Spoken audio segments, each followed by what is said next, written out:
नमस्कार. यूट्यूब आणि माझे नाते मागच्या अनेक वर्षापासून निर्माण झालेले आहे. माझे यूट्यूबवर 3 चॅनल आहेत.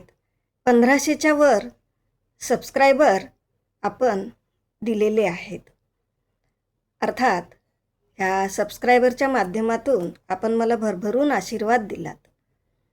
त्याच अधिकाराने मी आज आपल्याकडे मला पडलेल्या एका प्रश्नाचं उत्तर मागत आहे.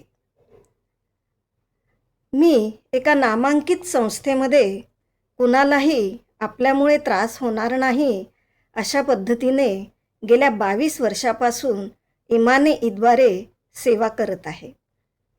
मी एक दिव्यांग महिला कर्मचारी आहे. तसेच माझ्यासोबत त्याच संस्थेमध्ये एक दिव्यांग पुरुष कर्मचारी सुद्धा कार्यरत आहेत. खंत एका गोष्टीची वाटते की कोण जाणे मागच्या काही दिवसापासून ते छोट्या छोट्या कामामध्ये माझी तुलना स्वतःसोबत करत आहेत.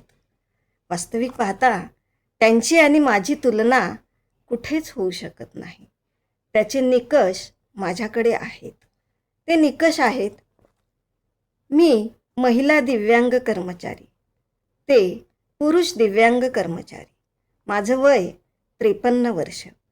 ते माझ्यापेक्षा सुद्धा लहान आहेत.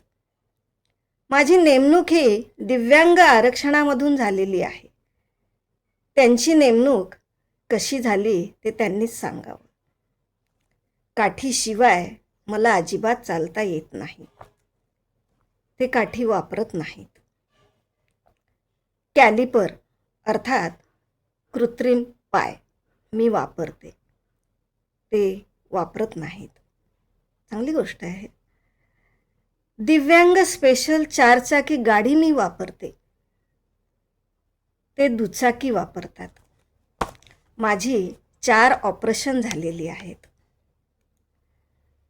एकमेव माझी पगार हाच माझ्या घर खर्चाचा सोर्स आहे. माझी बदली होण्याचे माझे पर्सनल असे काही कारण नाही.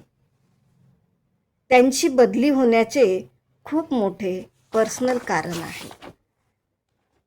त्यांची बदली होण्याचे जे पर्सनल कारण आहे त्याची सविस्तर माहिती आमच्या संस्थेतील वरिष्ठ महिला शिक्षिका व्यवस्थित सांगू शकतील. त्यांच्या ह्या अशा वागण्याचा मला खूप मानसिक त्रास होतो आहे. मला काही झाल्यास माझी आणि माझ्या कुटुंबाची जबाबदारी कोण घेणार?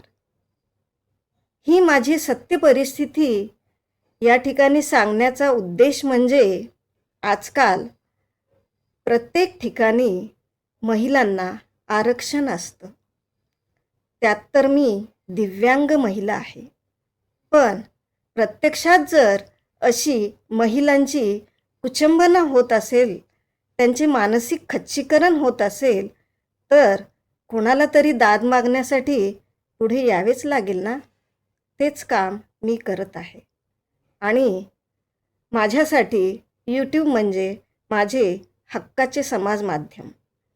मला वाटले म्हणून दाद मागण्यासाठी आपल्याकडे मी हे पहिले पाऊल टाकले आहे. मी ह्या ठिकाणी कोणालाही एक्सपोज करू इच्छित नाही. शहाण्यास शब्दाचा मार ह्या उक्तीप्रमाणे ज्याचे त्यांनी समजून घ्यावे. माझी तुलना करण्याचे निकष मी सांगितले. त्यांच्याकडे जर माझ्याशी तुलना करण्याचे काही निकष असतील तर ते त्यांनी सांगावेत. मी माफी मागायला सुद्धा तयार आहे. यूट्यूब या समाज माध्यमाने मला ऐकून घेतलं त्याबद्दल धन्यवाद.